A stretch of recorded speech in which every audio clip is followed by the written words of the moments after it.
Hi friends, అందరు ఎలా ఉన్నారు? నేనైతే బాగున్నా. ఇవాళ మా ఇంట్లో స్పెషల్ డిష్ మటన్ కర్రీ బగారన్నం.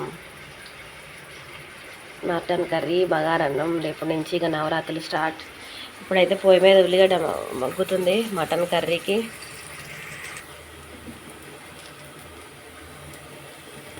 ఉప్పు కొంచెం సరిపడా మటన్కి.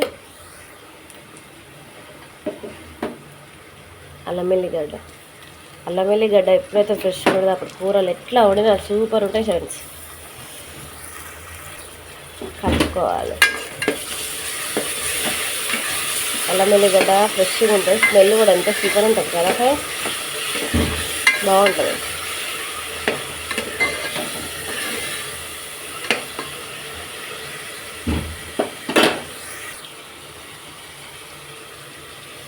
కొంచెం పసుపు,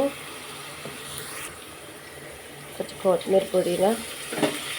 ఎందుకంటే ఆయిల్లో కొత్తిమీర పుదీనా వేసామనుకో ఆ స్మెల్కి, అల్లం వెల్లిగడ్డ స్మెల్కి కూర టేస్ట్ చాలా బాగుంటుంది. కొంతమంది కూర అంతా అయిపోయినాక లాస్ట్లో వేస్తే బాగుంటుంది అంటారు. నేనైతే ఫస్ట్ వేస్తాను ఫ్రెండ్స్. ఇప్పుడు మటన్ వేస్తాం.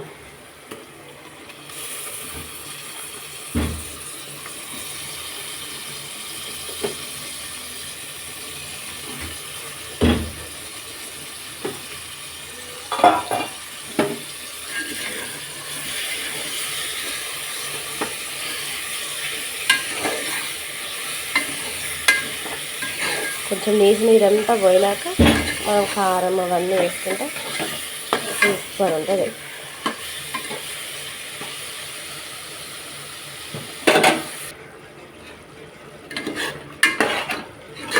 సరే, నీరంతా ఇనికినాక ఆయిల్ ఎంత పైకి వేసిందో అంతేనా.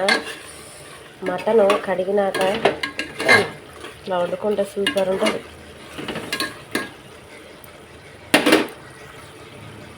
కారం వేసుకుందాం.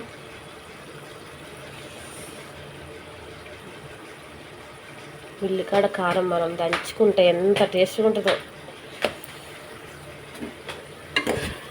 ఇంత కారం వేసినా కారం లేదు అంటాడు మా ఆయన. మస్తు కారం తింటాడండి.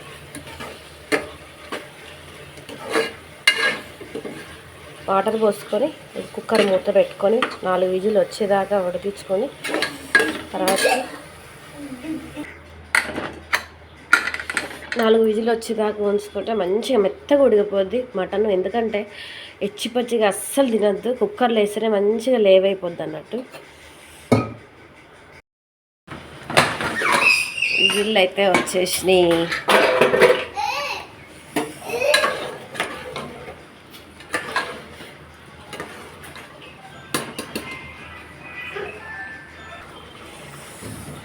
అయిపోయింది మసాలా. ఇంకా కొంచెం మసాలా,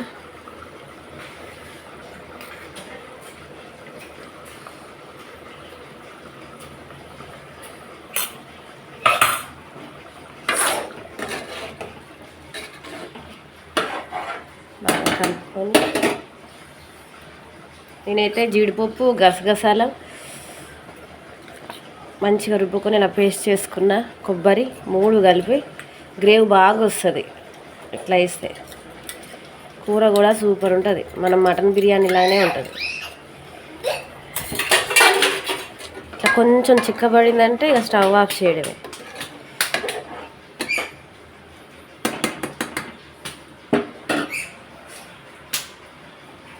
కొంచెం కొత్తిమీర,